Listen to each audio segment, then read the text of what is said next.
پھر اس کے بعد الیکشن کمیشن نے بڑی عجیب و غریب بات کی.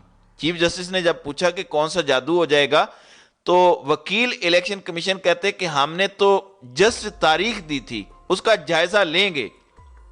اس پر چیف جسٹس نے کہا کہ پکی بات کریں, اس کا مطلب ہے کہ بعد میں آپ اس تاریخ کو بھی مزید ایکسٹینڈ کر سکتے ہیں, ایک آدھے حلقے میں ایسا کوئی ایشو ہے تو وہاں پر ملتوی کر دیں, لیکن پہلے سے آپ نے طے کر رکھا تھا کہ معاملہ کیا ہوگا. انہوں نے کہا کہ ہم نے تو کہا تھا کہ درجہ حرارت کم کریں گے کیونکہ اس کے بغیر پرامن انتخابات نہیں ہو سکتے. اس پر بیرسٹر علی ظفر نے بھی کہا کہ عمران خان سے یقین دہانی کروائیں گے اور اس کے بعد درجہ حرارت کو ہم کم کروا لیں گے. لیکن اس صورتحال میں انہوں نے کہا کہ الیکشن تو ہونے ہیں, آپ الیکشن کو کس طرح روک سکتے ہیں, کوئی اس کی صورتحال بتا دیں. چیف جسٹس نے کہا کہ 90 کی دہائی میں 3 دفعہ الیکشن ہوئے, وہاں تو فرقہ واریت بھی عروج پر تھی, تو اس صورتحال میں الیکشن نہیں رکے.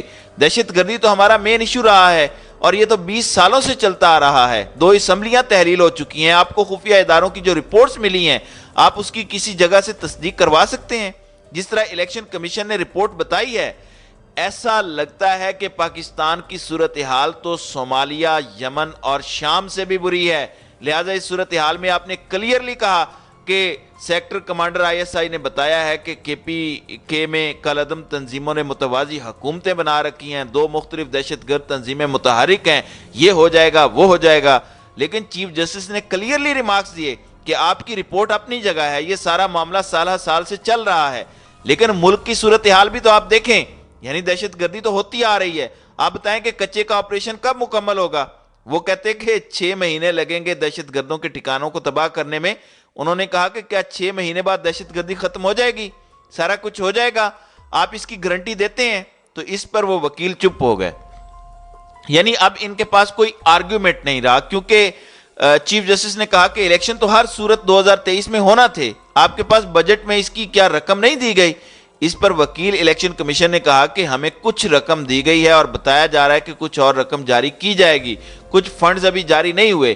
یعنی کل ملا کر ہم نے 4,12,000 کی نفری مانگی تھی اور ہم نے 2,97,000 سیکیورٹی اہلکار یعنی جو فوج ہے وہ ہمیں نہیں دی گئی.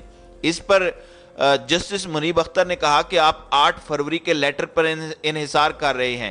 عدالت نے 1 مارچ کو فیصلہ سنایا, یعنی آپ کے پاس کوئی اپ ڈیٹڈ رپورٹ نہیں ہے, وہی پرانی آپ نے بات کر دیا کہ فلانی ایجنسی کی رپورٹ آئی ہے. انہوں نے کہا کہ آپ ایک بات ذہن میں رکھیے گا, الیکشن ہونے ہیں, بہت سارے سوالات ہیں. فروری میں کیسے آپ کو خیال آ گیا کہ اکتوبر میں الیکشن کروانا ہے؟ دوسری طرف آپ کہتے ہیں کہ عدالتی فیصلے سے انحراف کا سوچ بھی نہیں سکتے. یہ تمام کی تمام جو باتیں ہیں وہ سمجھ میں نہ آنے والی ہیں, اور اب یہ جو بات کر رہے ہیں یہ سپریم کورٹ کے فیصلے کی خلاف ورزی ہے.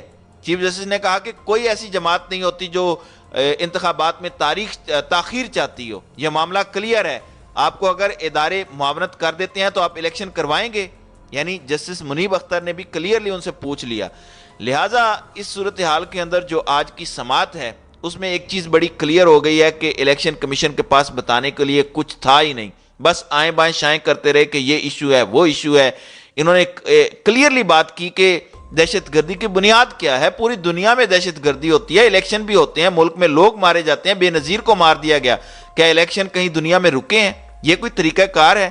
تو یہ برے طریقے سے پھنسے ہیں, آپ جو مرضی کر لیں. انہوں نے اتنی سازشیں کی, آپ اندازہ کریں کہ ملک کے اندر اپنے ہی لوگ غائب ہو رہے ہیں. اظہر مشوانی کو آپ دیکھ لیں, آج 6ٹھا دن ہے, ایف آئی اے نے کہہ دیا کہ ہمیں نہیں پتا. باقیوں کو آپ دیکھ لیں, کسی کو پتہ ہی نہیں ہے, اپنے ہی ملک کے اندر اپنے ہی شہری اغوا ہو رہے ہیں. اب انہوں نے نیوزی لینڈ کی ٹیم کو اور باقیوں کو کیا پیغام دیا ہے کہ ہمارے ملک میں دہشت گردی ہو سکتی ہے اس لیے نہ آئیں. ان کو شرم سے ڈوب مرنا چاہیے. انہوں نے انویسٹرز کو کیا پیغام دیا ہے؟ آپ کو کیا لگتا ہے کہ اس دفعہ اوورسیز پاکستانی آئیں گے اور آ کر ان کی پراپرٹیز خریدیں گے؟ یہ لوگ ڈی ایچ اے وغیرہ میں انویسٹمنٹ کرتے ہیں, اب وہ کبھی زندگی میں نہیں آئیں گے. ان کو شرم ہی نہیں آتی. انہوں نے بیڑا غرق کر دیا ہے. پوری دنیا اس معاملے کو مانیٹر کر رہی ہے, دیکھ رہی ہے کہ یہ بتا رہے ہیں کہ ملک کے حالات خراب ہیں, انویسٹر بھی نہ آئے, اور یہ کہہ رہے ہیں کہ الیکشن ہی نہیں ہو سکتے. آپ بتائیں, جس ملک میں الیکشن نہیں ہو سکتے اس ملک میں انویسٹر کہاں سے آئے گا؟ کیسے آئے گا؟ کیسے سعودی عرب, چائنا اور باقی دیگر آپ کو پیسے دیں گے؟ تو ان بیڑا غرق لوگوں نے صرف عمران خان کی نفرت میں پورے پاکستان کا بیڑا غرق کر دیا ہے, اور ماتھے پر ان کے کوئی شکن بھی نہیں ہے.